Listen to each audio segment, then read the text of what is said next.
Las sociedades contemporáneas basan gran parte de su desarrollo en su capacidad de comunicarse a la mayor velocidad posible. Si alguna vez comunicación y transporte estuvieron unidos por un mismo trazo físico sobre la faz de la Tierra, ahora, en el siglo XXI, el traslado de las personas y el viaje de la información han tomado derroteros distintos, aunque unidos por una incesante necesidad de avance tecnológico. La noción, surgida en los años 60, de la aldea global, es un hecho irreversible.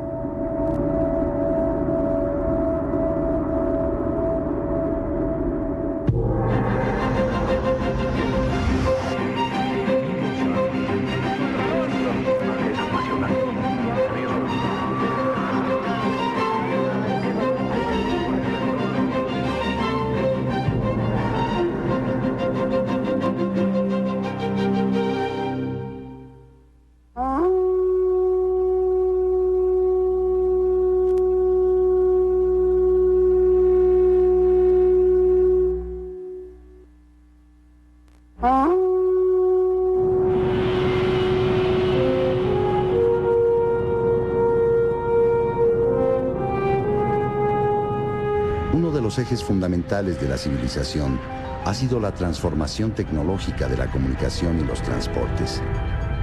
El comercio por un lado y por otro, las necesidades de la tecnología militar han tenido mucha influencia en el perfeccionamiento de los medios de comunicación, ampliando los escenarios del omnipresente juego del poder y la dominación. Rapidez y eficiencia son la consigna.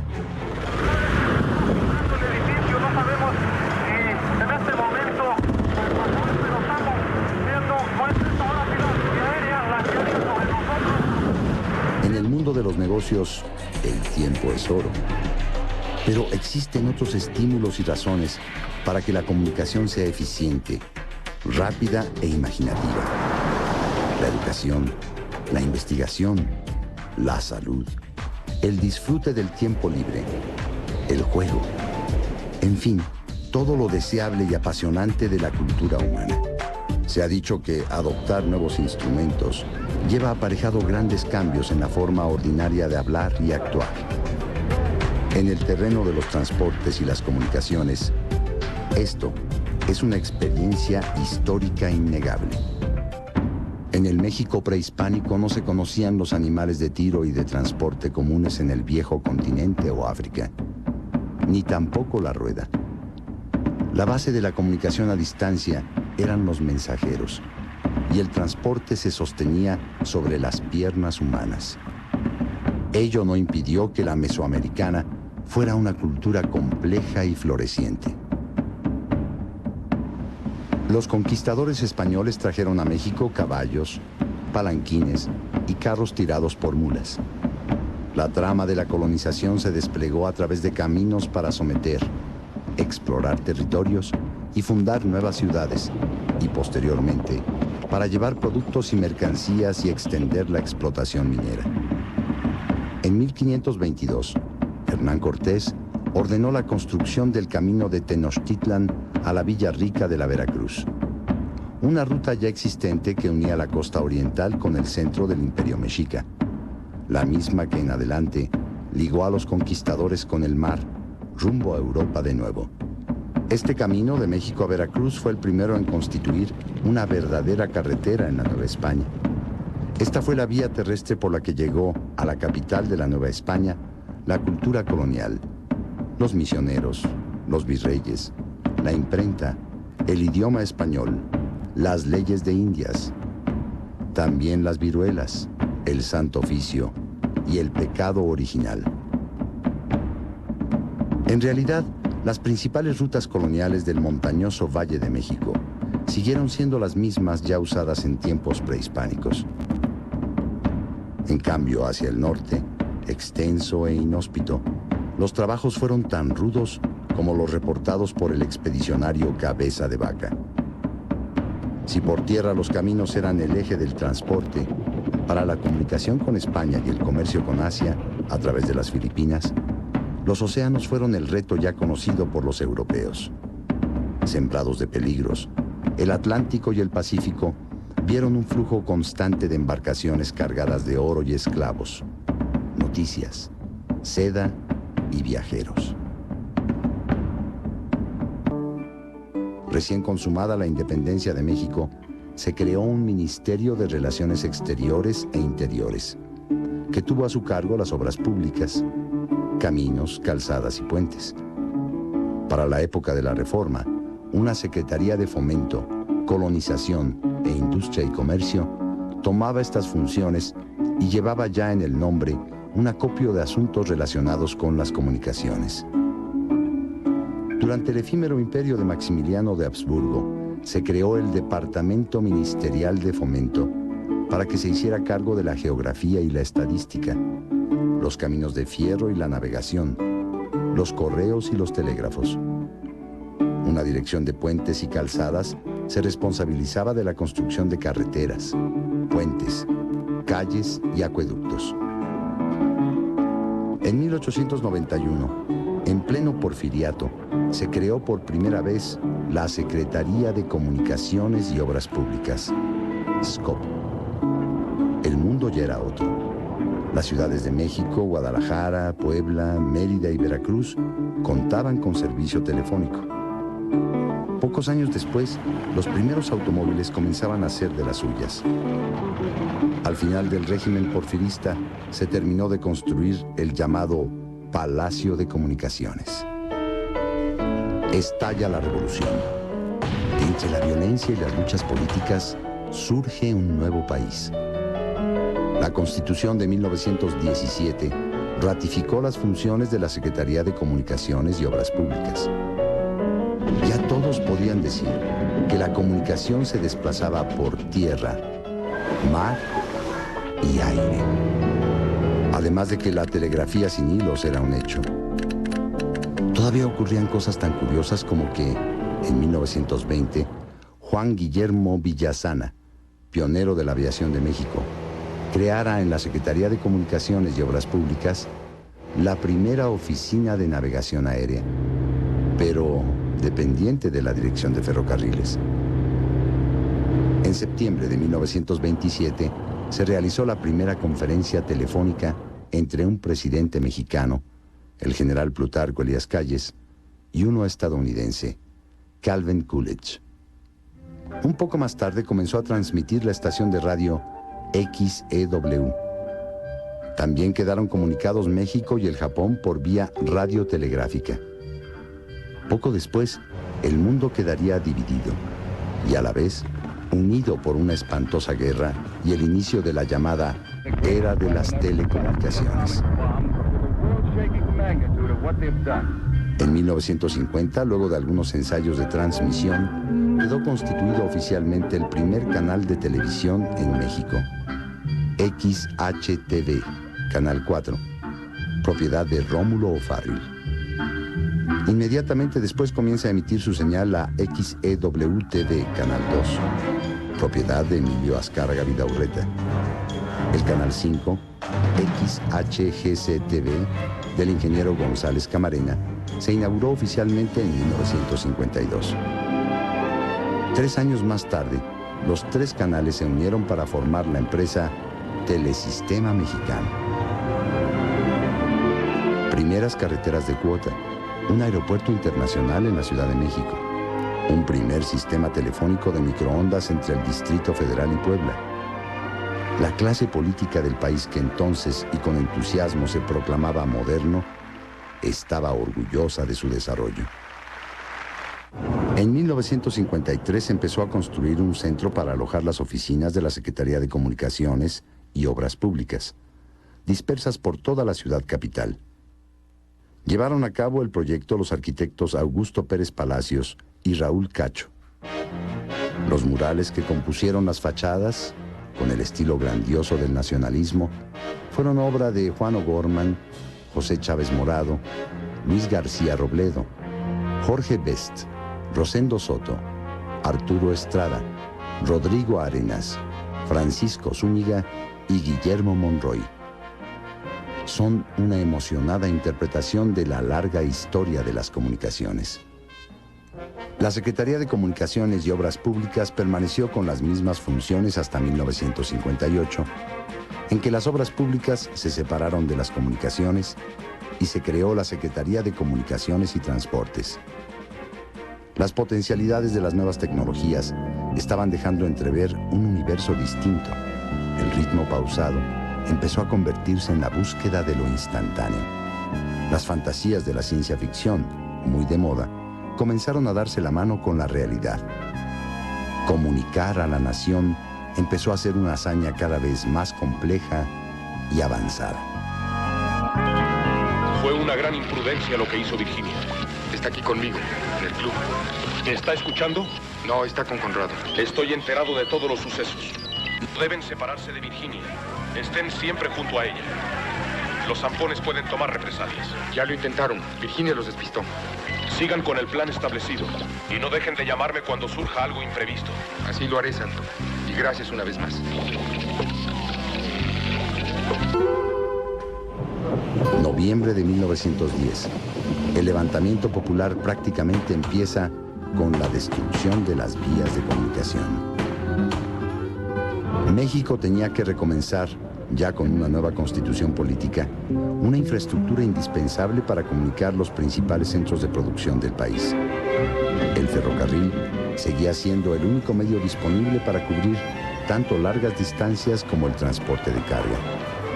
En el contexto de sus grandes nacionalizaciones históricas, el presidente Lázaro Cárdenas, en 1937, declaró la expropiación de los ferrocarriles nacionales de México por razones de beneficio público.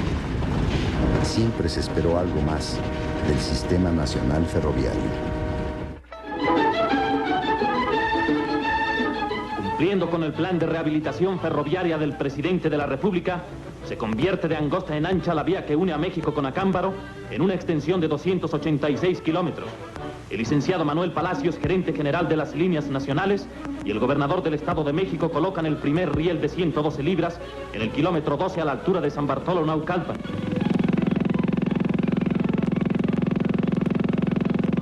Para no interrumpir el tránsito durante las obras de ensanchamiento, se han acondicionado locomotoras y equipo que libren los nuevos rieles, ya que los antiguos por donde corren todavía son bajos. Funcionarios y técnicos hacen un recorrido inspeccionando los trabajos de...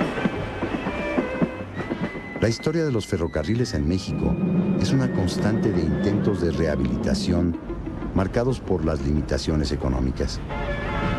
Paralelamente, sin embargo, el movimiento obrero encontró su avanzada entre los ferrocarrileros. En 1959, a partir de reivindicaciones no solo laborales, sino también políticas, su sindicato votó por un paro total. En tremenda respuesta, el gobierno detuvo a unos 10,000 ferrocarrileros en toda la República, entre los que estaban los líderes Demetrio Vallejo y Valentín Campa. Se empezó a dar un notable impulso al transporte carretero, a las comunicaciones por carretera, inclusive haciendo trazos de carreteras casi paralelas a las vías férreas, lo cual pues incidía en una competencia con el ferrocarril, en que estaba en desventaja en cierta medida pues por la frecuencia y la velocidad del otro tipo de transporte, aunque nunca por el volumen de carga y los costos más bajos que tiene el ferrocarril. Hacia 1940, la red carretera federal constaba de casi 10,000 kilómetros, 1,643 de terracería, 3,505 de revestimiento y 4,781 pavimentados. Durante el sexenio de Miguel Alemán, los letreros de las obras públicas rezaban: "Estamos haciendo patria". Y el adelanto del pueblo, porque es importante vehículo para la cultura y la civilización.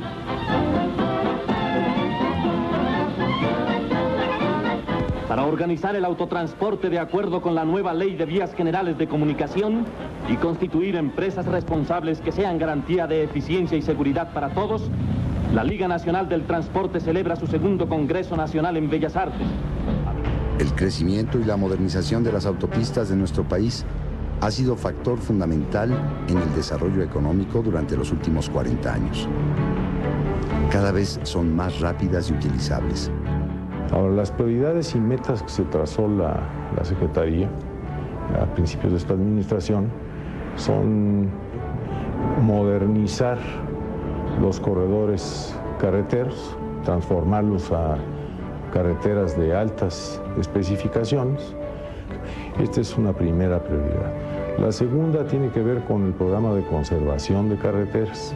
Y ahí el objetivo al término de esta administración es el que el 95% del total de usuarios de la red federal circule por carreteras en buenas y satisfactorias condiciones, conforme, desde luego, a estándares internacionales.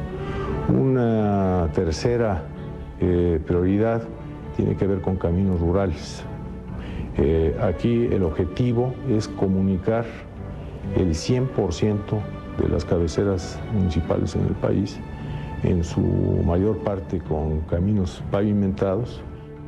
Todavía queda pendiente que se revitalice la red ferroviaria cuando en otros países los trenes de alta velocidad se desplazan con tecnología de punta. Una de las mejores opciones de transporte ha quedado rezagada. Durante el sexenio de Ernesto Zedillo se consumó la privatización de los ferrocarriles mexicanos, con lo que se dio término tanto a los conflictos sindicales como a problemas de mantenimiento de una infraestructura poco redituable. En ese sentido venimos desarrollando algunos proyectos, tal vez el más avanzado es el ferrocarril suburbano aquí en la zona metropolitana del Valle de México. Yo creo que esta zona metropolitana es una de las pocas grandes metrópolis a nivel mundial que no cuentan con un sistema de esta naturaleza. Y este ferrocarril suburbano, que como decía será la punta de lanza de varios proyectos a poder seguir, lo que significa es darle a la población de esta zona metropolitana mayor nivel de calidad de vida. Entonces, esta prioridad tenemos que seguirla desarrollando. El proyecto del tren suburbano está en pleno proceso de licitación. Va a ser un proyecto donde participa tanto el sector público a través del gobierno federal en coordinación con el Estado de México y el Distrito Federal, pero también habrá inversión de la iniciativa privada. Durante siglos, la lenta comunicación a través de cartas fue la manera por excelencia de transmitir las noticias y la información, las quejas y los afectos. A una distancia tecnológica espectacular, el correo electrónico es ahora la solución. Por supuesto, siempre que se tenga acceso a una computadora. Que algo muy interesante del modelo de México es, sería muy difícil pensar que en cada casa hubiera una computadora y una línea telefónica para tener acceso a Internet, pero lo que promueve la Secretaría de Comunicaciones es el acceso comunitario. No tienes en tu casa esta tecnología, pero puedes acudir a un lugar en donde tienes todas las herramientas posibles. A principios del siglo XIX, la red de correos en el país tenía una extensión de casi 25,000 kilómetros. Anualmente se movían más de 1 millón de piezas postales, a pie, a caballo o en carreta. Durante el movimiento de independencia, el correo tuvo un papel decisivo. A sabiendas de que los planes de la conspiración podían extenderse por carta, el virrey, Félix María Calleja, ordenó en 1812 que se abriera toda la correspondencia en los lugares donde se sospechaba que vivían insurgentes o simpatizantes. Actualmente, la censura electrónica tiene otros objetivos, por ejemplo, el fenómeno de la pornografía infantil y el terrorismo. A mediados del siglo XIX surgió la estampilla postal, un mundo de imágenes oficiales para los coleccionistas del futuro.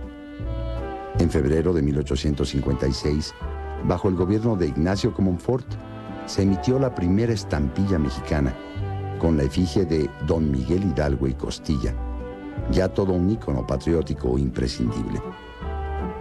Las cartas llevaron del remitente características tan personales como la caligrafía y el perfume, una voz secreta para los que no fueran destinatarios.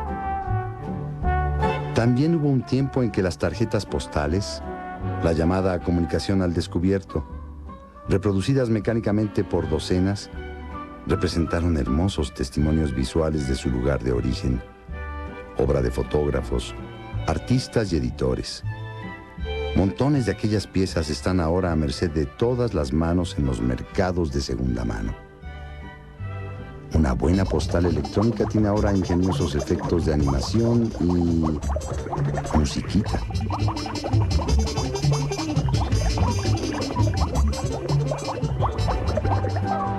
El correo durante muchos años se consideró una importante fuente de ingresos para el Estado, pero no fue hasta 1901 cuando la Dirección General de Correos asumió el servicio público independientemente de los beneficios que reportara. No solo la correspondencia ha viajado por correo.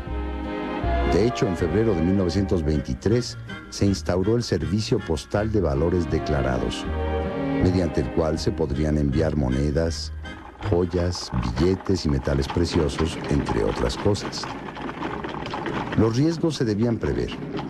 Actualmente, a través de Internet, se efectúan desde compras sencillas hasta transacciones millonarias. La comodidad es innegable. Sin embargo, los riesgos siguen existiendo. Su grado de complicación mueve al estado de alerta a las empresas más poderosas del mundo y a todos los usuarios. En 1986 se creó el Servicio Postal Mexicano, organismo descentralizado que tendría enfrente el aplastante peso de la modernización. Corría la última década del siglo XX. Los usuarios necesitaban eficacia y si no, ahí estaba el teléfono. Y poco después los celulares, además del mercado de la mensajería privada y la Internet. Y lo demás, bueno, pues ya es historia. Ya por 1994 empieza a masificarse el uso de Internet en nuestro país. Y bueno, lo que tenemos a partir de 1994 es un acelerado crecimiento de las .com, un incipiente desarrollo de la economía digital, pero sin embargo ya Internet cobra presencia como un medio de comunicación y no un medio de comunicación cualquiera, un medio que afirma la posibilidad de la convergencia tecnológica, ¿no? Por supuesto, no solo están en juego los negocios y la información, también la relación entre las personas. Establecer muchos vínculos y relaciones a partir de su vida extendida en el ciberespacio. Hoy, más allá de vida privada y vida pública, hablamos de una vida en el ciberespacio, una vida donde los internautas consumen determinado tipo de información, de entretenimiento, realizan una circulación de afectos, de emociones a través de la red, y es un cambio que está modificando muchas perspectivas generacionales. El correo postal es un medio seguro y de bajo costo. Instituciones y empresas lo siguen usando para enviar recibos, avisos, publicidad. Pero lo cierto es que las nuevas generaciones tienden a verlo como algo lejano, muy lejano.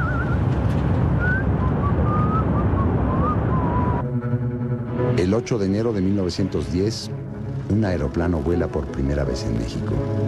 Un Voisin de 25 caballos de fuerza, piloteado por Alberto Bránner.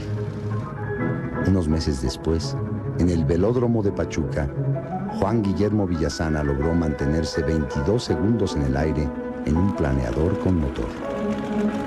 Una buena nota periodística para febrero del año siguiente. El presidente Francisco I. Madero vuela con el capitán Dió en los llanos de Balbuena. Fue el primer jefe de Estado del mundo que se atrevió a hacerlo. La aviación en México arrancó en tiempos de guerra civil. En el contexto de la lucha contra el gobierno ilegítimo de Victoriano Huerta, se da un acontecimiento notable. Por primera vez en la historia militar, un biplano se interna mar adentro y ataca a un cañonero enemigo. El piloto era Alberto Salinas, del ejército de Álvaro Obregón. 3 décadas después, durante la Segunda Guerra Mundial, México enviaría 30 aviones y 300 hombres a Filipinas para entrar en acción bajo las órdenes del general MacArthur. La aventura aérea entusiasmaba al planeta. Probaremos que nosotros somos gallos de pelea y gritando ¡Viva México! Acabar con la ralea de Los vuelos comerciales los hacían empresas extranjeras. En 1924 se realizó el traspaso de una concesión a la flamante Compañía Mexicana de Aviación para cubrir la ruta de México a Tampico. Sus primeros servicios los realizó transportando la paga de los obreros petroleros. En 1936, unas 12 empresas de aviación nacional cubrían diversas rutas por todo el país. 10 años después, se añadió un nuevo nombre a la lista de las aerolíneas internacionales: Aeronaves de México. En los años 50 se inaugura el nuevo aeropuerto de la capital. El presidente, acompañado por el secretario de Comunicaciones y Obras Públicas, altos funcionarios del régimen y jefes de la Dirección de Aeronáutica Civil del SCOP, inaugura en una superficie de 20.000 metros cuadrados la nueva estación de pasajeros del Aeropuerto Central. La moderna construcción consta de varios edificios, locales para los servicios nacionales e internacional, para la Dirección de Aeronáutica con planta baja libre y otros. La estación de pasajeros cuenta con todos los adelantos, oficinas para las compañías de aeronavegación, banco, migración, aduanas y locales comerciales. Sobre las amplias pistas, la comitiva presencia las acrobacias con que se festeja la inauguración de este aeropuerto que enorgullece a la urbe mexicana. Mexicana de Aviación y Aeronaves de México habían entrado en fuerte competencia. Mientras tanto, se construían aeropuertos por todo el país. El sistema aeroportuario mexicano se encuentra de la siguiente manera. No recuerdo la fecha exacta, creo que fue alrededor de 1997, en la administración pasada, se privatizaron varios de los aeropuertos del sistema aeroportuario mexicano. Se conformaron básicamente 5 grupos: el Grupo Aeroportuario del Pacífico, el Grupo Aeroportuario del Sureste, el Grupo Aeroportuario Centro-Norte, el Grupo Aeroportuario de la Ciudad de México, que es el aeropuerto de la Ciudad de México, que no se privatizó, y un grupo más, que es la red operada por ASA, que tampoco se privatizó. Quedaron tal vez el aeropuerto que más recursos genera, que es el aeropuerto de la Ciudad de México, y los aeropuertos que menos recursos generan, que son los que quedaron en la red de ASA. Dentro de eso se estableció un plan maestro de cómo se iban a ir cumpliendo las necesidades, los satisfactores de las necesidades estimadas a un plazo de 5 años. Se hizo lo propio con ASA. Al no ser aeropuertos rentables, se constituyeron ahí algunos fondos para que pudiera ASA, con el manejo de combustibles en toda la red aeroportuaria, que eso sí quedó como una exclusividad de ASA para tener suficiencia, y también pudiera seguir desarrollando los aeropuertos y mantenerlos en operación. Son aeropuertos que tienen pocas operaciones porque son necesarios. Y luego el aeropuerto de la Ciudad de México. Las inversiones se han venido dando, se han venido haciendo. Originalmente los grupos entendieron que era como grupo, se les explicó que era por aeropuerto, que cada aeropuerto es una concesión separada e independiente, que el hecho de que estén agrupados en un grupo no quiere decir que sea una concesión global de grupo. Se pusieron al corriente en las inversiones. Cuando entramos había un rezago en las mismas. Ahorita ya hay, consecuentemente, al haber aeropuertos que mandaran más, hay ya una sobreinversión, un excedente con relación a lo que estaba originalmente comprometido. Muchos opinan que los mexicanos, incomprensiblemente, hemos vivido de espaldas al mar. A pesar de tener miles de kilómetros de litoral, en fecha tan tardía como 1935, México sencillamente no contaba con una marina mercante nacional.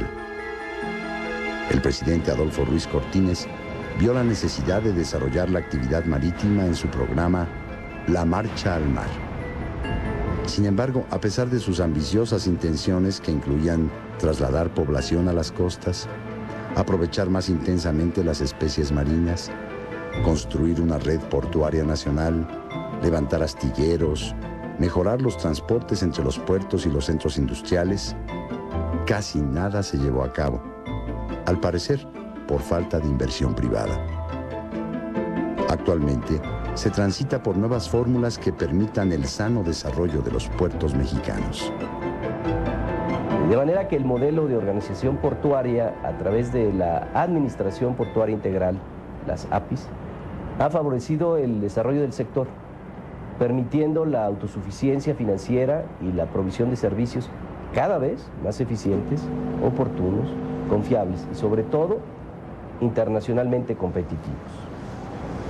Los puertos del país son primordiales para el desarrollo de actividades, como ya lo señalaba, el comercio exterior, pero sobre todo en materia de turismo, que cada vez contribuyen ambas actividades más al crecimiento del Producto Interno Bruto, por lo que resulta necesaria la ampliación de sus instalaciones y la incorporación de nuevas tecnologías para hacerlos competitivos y atractivos al comercio internacional y sobre todo al pasaje internacional. El desarrollo tecnológico de las telecomunicaciones se inicia con el telégrafo electromagnético, aparecido ya en la primera mitad del siglo XIX en Europa y Estados Unidos. La primera línea telegráfica importante del país, de la Ciudad de México a Veracruz, se terminó en 1852. Tenía 408 kilómetros. Fue mediante un telegrama como el general Ignacio Zaragoza dio parte del resultado de la batalla del 5 de mayo de 1862 contra las tropas francesas, comenzando con la histórica frase: "Las armas del supremo gobierno se han cubierto de gloria". La llamada paz porfiriana permitió el desarrollo de la infraestructura de las telecomunicaciones en el país. Ello incluiría la instalación de un servicio innovador, inventado por el señor Graham Bell: la telefonía. Para 1888 se publicó el primer directorio telefónico de la Ciudad de México en beneficio de los 800 suscriptores de la Compañía Telefónica Mexicana. Por su parte, el telégrafo tuvo un gran papel durante la Guerra Revolucionaria. No solo por la cuestión misma de las comunicaciones, sino porque en los postes se colgaba a los contrarios, ¿no? Todos los muertitos que quedaban colgando ahí a partir de las pugnas políticas, ¿no? Ejemplos de ello están desde el mátelos en caliente de Porfirio Díaz hasta las tácticas guerrilleras de Pancho Villa, ¿no?, que engañaba a sus contrarios mandando mensajes equivocados, ¿no? Los aparatos telefónicos se hicieron entonces imprescindibles. Por ahí de los años 20 o 25 se instalaron las líneas de larga distancia de la Compañía Telefónica Mexicana. Entonces había dos compañías que, por cierto, no se podía uno comunicar del teléfono de la Compañía Mexicana con la Ericsson. Eran sistemas independientes que mucho después se logró que se unificaran. Para cualquiera que haya nacido después de los años 50 del siglo XX, es casi incomprensible que la vida cotidiana pudiera desarrollarse sin telecomunicaciones. Su mano se dirige constantemente hacia aparatos receptores: radio, televisor, teléfono, fax, celular, computadora. El cableado visible ha sido sustituido por antenas de todo tipo. El aire que respiramos está lleno de ondas transmisoras que se extienden hasta el espacio sideral. En 1962, la Bell Telephone puso en órbita el primer satélite activo de comunicación, el Telstar. El presidente de Estados Unidos, John F. Kennedy, utilizó el primer enlace telefónico satelital. Con la transmisión vía satélite a color de los 19º Juegos Olímpicos en 1968, México empezó su historia de comunicación espacial vía microondas. Pero no fue hasta 1985 cuando se lanzó el primer satélite mexicano, el Morelos 1. Un poco después se lanzó el Morelos 2. En la década de los 90 se pusieron en servicio los satélites Solidaridad 1 y 2, cuyas especificaciones prepararon conjuntamente la Secretaría de Comunicaciones y Transportes y la empresa descentralizada Telecom, que actualmente controla el servicio de giros, fax público y telegrafía satelital. Tanto el transbordador como el lanzador de Ariane, los cohetes, dejan el satélite en una órbita baja, de entre 200 y 400 kilómetros, y el satélite lleva un motor. Ese motor le sirve para que una vez que ha dejado la ingravidez pueda alcanzar los 36,000 kilómetros de la órbita circular que requiere un satélite geoestacionario. El combustible, vamos a decir, un satélite que lleve 1.200 kilos de combustible, consume aproximadamente 900 kilos en llegar a la órbita y le quedan 300 kilos para su mantenimiento. La vida útil del satélite depende del combustible que tiene. En 1997 se emprendió la privatización de los satélites mexicanos y el año siguiente, por primera vez, se lanzó un satélite comercial mexicano con inversión privada, el SatMex-5, con el que se amplió la cobertura a todo el continente y del que se espera una vida útil de 15 años. ¿Cuáles son los retos hacia adelante? Los retos hacia adelante en un sector privatizado como es este, es que el país ofrezca las condiciones de certidumbre, de competitividad, de certeza jurídica para los inversionistas, para que dichas inversiones puedan fluir y puedan desarrollarse. Que los marcos regulatorios sean marcos regulatorios promotores de la inversión y del desarrollo del sector privado. Creo también que el otro reto es la convergencia de servicios. Todas las redes inalámbricas y alámbricas van a converger básicamente a dar voz, video y datos. Y ahí es donde la autoridad tiene que promover a través de medidas regulatorias que dicha convergencia se dé de manera competitivamente neutral y al menor costo de inversión y de gasto para el sector privado, para que realmente el consumidor se beneficie en 4 objetivos fundamentales que tenemos, que es diversidad de servicios, cobertura de todo el país, menor precio y mayor calidad.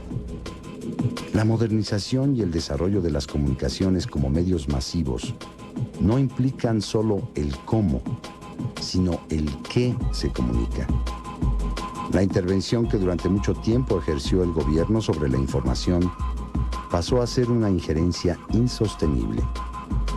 Una conocida frase reza: el que tiene la información tiene el poder. Sin embargo, al parecer, la verdadera masificación y por lo tanto un modelo de poder colectivo se está consolidando a través de la gran red.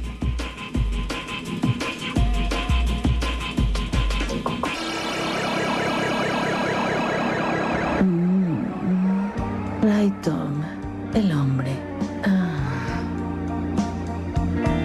En la década de los 60, Marshall McLuhan mostró que los medios de comunicación electrónicos, en esos años sobre todo la televisión, extendían las relaciones humanas a escala universal. El mundo empezaba a ser una aldea global y la humanidad una tribu planetaria.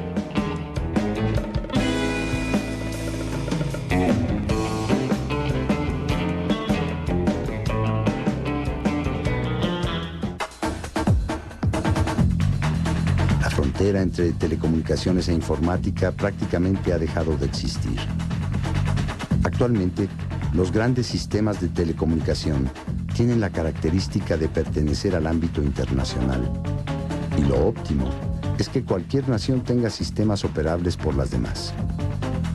Para ello se necesitan normas y protocolos que engloben las comunicaciones desde sus soportes físicos hasta las nuevas aplicaciones que se vayan inventando.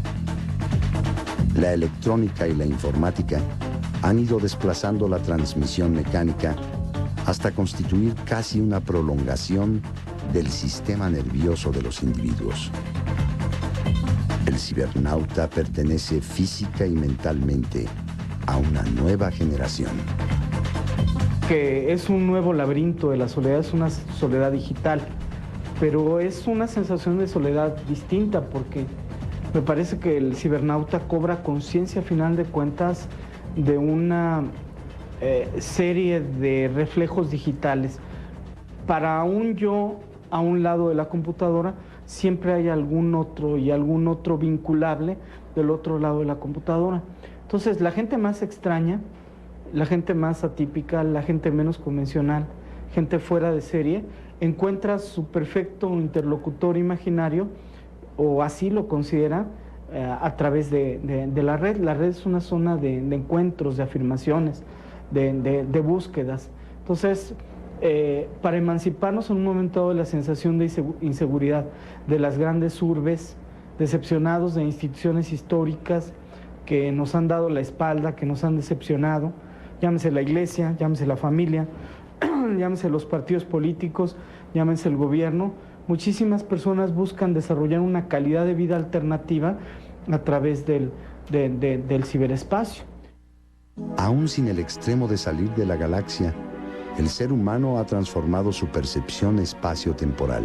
Creo que las tecnologías son aceleradores históricos naturales y una tecnología, si es utilizada con generosidad, con inteligencia, puede en un momento dado hacer que las cosas ocurran de forma más rápida.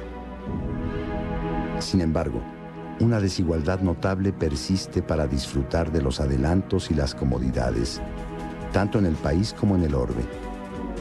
Aunque el uso de la Internet crece vertiginosamente, apenas un poco más del 10% de los hogares mexicanos tienen una computadora. Nuestra aldea global no es todavía ni por asomo un modelo de equidad. Pero las sociedades se transforman y la humanidad tiene siempre la oportunidad de renovar los objetivos y las circunstancias de su convivencia, tal como renueva sus herramientas de comunicación y las lleva a alturas que alguna vez pertenecieron al mundo de las maravillas. Nuevas aspiraciones humanas de utilidad y riqueza bien pueden depararnos un mundo fascinante. ¿El medio es el mensaje, como acuñó el irónico McLuhan? Tal vez sí. La telefonía celular define al próspero individuo actual, que se mueve por la vida con un equipo completo de telecomunicación en el bolsillo. En el futuro, con buen clima, tal vez siga siendo deseable caminar hasta un café y conversar plácidamente. A lo mejor con el apoyo de la telepatía y quizá de la teletransportación y la telequinesia. Los dos grandes campos del desarrollo humano serán durante el siglo XXI la cibernética y las nanotecnologías. Hoy nos comunicamos a través de las herramientas descritas en este programa. Mañana, tal vez ya no necesitemos dispositivos manuales. El cerebro mandará quizás órdenes directas a las máquinas y éstas obedecerán los designios de la comunicación.